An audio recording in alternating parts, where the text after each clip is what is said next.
Hello, everyone. Welcome to teleworking. And I'm in my home office. Well, first off, let me introduce myself. I'm Sarah Greer with Environmental Health and Safety. And I believe Matt McKibben, our other ergonomist, is here also in chat. So he's paying attention to what I'm going to be talking about. We did a dry run. I'm looking forward to informing you guys and letting you see what I do at home. I know teleworking can be really hard, especially ergonomically on our bodies. And so it's really important that we have a space that we can use for our home office and understand some of the general principles. And so I'm attempting to do that from here. We'll see how it goes. So I have some assistants today. I've got Zoe, the Great Dane, down here. She likes to lay on my workout mat and give me a hand. So if you hear rustling around, you'll know what it is. So this is my husband's workstation here. And I'm going to try to go fairly slow for you and not shake my hands too much because I'm on my phone. But we have an old desk, and I got him an ergonomic chair a few years ago, and it's actually pretty darn comfortable. It works pretty well for me. In addition to that, his computer is set up to a television, and you can do that at home. You can actually set up your TV, or in this case, I purchased this, I think it was on sale for 49 bucks or something for him because he wanted a big screen monitor, and it works very well. You can also, if you have adequate Wi-Fi, hook up to your home television through your Wi-Fi. And you'd have to look at how to do that. So if you're sitting on the couch or doing things of that nature, you'd be able to have a bigger screen and keep your head in a more upright position, because that's the ultimate benefit. If we're working on a laptop, our neck will be bent and we'll be looking downward, and that can put increased pressure on your cervical spine and cause some issues. Another thing you can do to help yourself is and I'm looking to see if I'm showing you guys correctly, you can get a keyboard. And I purchased this keyboard separately. I had a smaller one previously, and his wrist was starting to bother him, so I went ahead and got this Microsoft Comfort. It was relatively reasonable. And then he prefers to have a different style of mouse than I do. It is an ergonomic mouse, and it works fairly well for me. I brought my wrist pad from work, and I have it here at home, and I bring it back to work with me when I do have to go on site. This is a real good thing to have because it reduces the contact stress with the side of the desk. This desk has a very sharp edge, and if your hand is resting on it, that can cause issues. So this is the setup. I also have over here a lamp, a task lamp, because in the back of the room I have some darkening curtains that I purchased at Walmart for very cheap. I got them off of their cheaper rack, and I try to block out the sunlight because the glare can really affect how you see your TV screen. But you do need a task lamp so that you will be able to work on any paperwork, etc., that you have. So this is one of the potential office setups. It's pretty easy to adjust. The ergonomic chair is very helpful. The desk is set up at the right height. The screen is adequate. Sometimes, though, we are not working at a wonderful home office, are we? We don't have an office desk. We don't have the ergonomic chair. We are working at a kitchen table, like this environment here. So sometimes I come in here and I'm working on my laptop, and I'm sitting literally at the kitchen table, dining table, in a dining chair. So I want to show you a couple of things, because if you're vertically challenged, for example, then you can use cushions off of your couch. So here we have a couch. Say hi to Tanker too, he wants to say hi. And I have several different types of cushions. This one is a hefty cushion. It's from the back of the couch. And then on the front of the couch, I have approximately 2 to 4 inch cushion.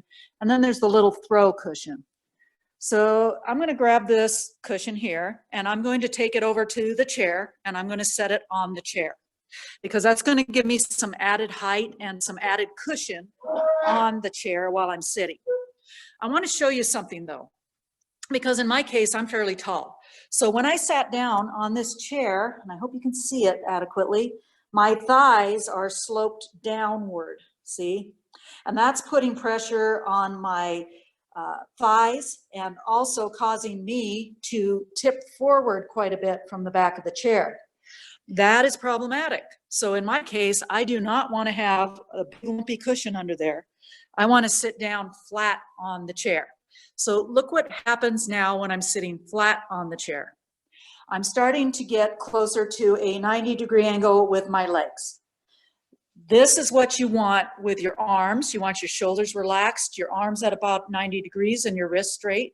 You want your legs at a 90-degree angle also, because that is what's called a neutral body posture. And for example, here you will see on this paper, this picture, where they're talking about how you need to keep your head level, your wrists straight, your feet supported, your lower back supported, and your shoulders relaxed. A way that you can support your lower back is to put a rolled up bath towel back there and support that lumbar spine if you don't have anything in your chair.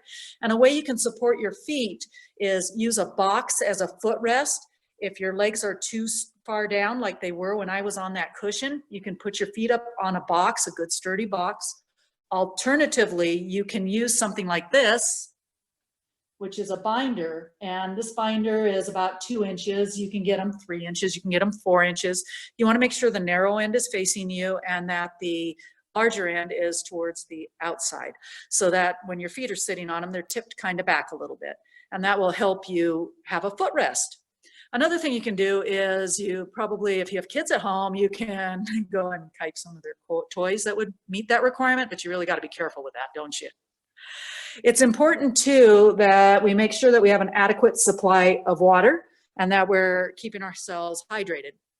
And a reason I like to say that is the best thing you can do when you're working in a situation like this, where you have no choice but to have your head down, or I'm working on my phone and my head is tipped forward, right? Then I would want to alternate my body posture as much as possible. I'll work in the office sometimes, but my husband's computer is not that good. I'll come in here and I'm working on my phone sometimes, or I'm on a phone call. If you're on a phone call, get up and move around like I was just now while I was doing the Zoom.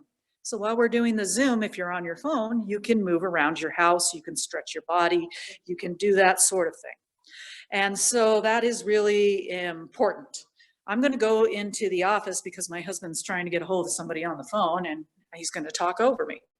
And that's okay. So I'll come back into the office space here. Another thing is when you're using your phone, you can raise the phone up to eye level. And if you're going to be sitting in bed, because some people do work in their bedroom, they're lounging on the bed, you want to put a pillow underneath your knees to support your knees and raise them up.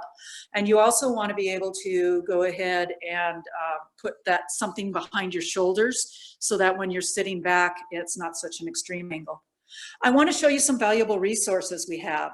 So right here on this page, this is our WSU Environmental Health and Safety page. Am I showing it good? If you go down into the current topics of interest, we have a remote work ergonomics page that has a lot of helpful information for you. And I'm pulling it up right now, and you can see that the computer is fairly slow at my house. So this page has information on how to set up your workstation, has the DOSH alerts that have been sent out regarding teleworking and helpful information from them. It has a fact sheet that talks about the things to look for and a self-evaluation assessment form.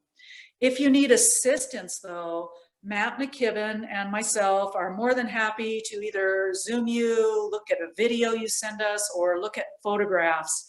And here is our email and phone information. I'm going to put it on the screen in just a second. Our phone information, our phones are forwarded to our cell phones, so we're on 24/7. So feel free to get a hold of us. Here is our contact information. I'm going to leave it set there for a moment. And then I'm going to come back and see if I can get this to come up. And it's not going to for me. So I can't get the page up. I'm sorry about that. Yeah, computer's locked up. It doesn't want to pull it up. Darn it. So it has actual valuable information. It's really nicely set up, and I'm really glad that they have it on the front page under current topics of interest. And so if we can link those, that would be fantastic. So if you have any questions, you have any comments, let me know. I'm going to see if I can see the chat. I'm learning this too, folks. So let me see if I can see any chat questions you might have. Good morning, good morning. Yes, I've heard that an ironing board can make a good standing desk. The thing that's really important with a standing desk, and I thought about bringing you in my kitchen because I have a high kitchen counter, is you want to have your hands just a little lower than your elbows when you're working at a standing station, and you want to bend one leg and alternate those positions with mini lunges or stretches, etc. The thing to really watch out for, though, if you're using an ironing board or something like that and you're putting your laptop on it, is your neck will bend down when you're looking at that notebook, right? So when I'm over here in my dining room and I'm looking at my laptop, my neck is going to be bent, right? Because the monitor doesn't rise, the monitor doesn't lower. I'm going to have to bend my neck in order to be able to do my typing. And that puts pressure in the middle of your shoulders and on the sides of your neck, and can make it really sore back here. So please take time to do some stretches. And what we recommend is every 20 to 40 minutes that you get up and move around. Like I said, the phone calls are a good way to do that, or changing from the dining room table to the couch, to the bed, to your office, whatever you can do, the ironing board.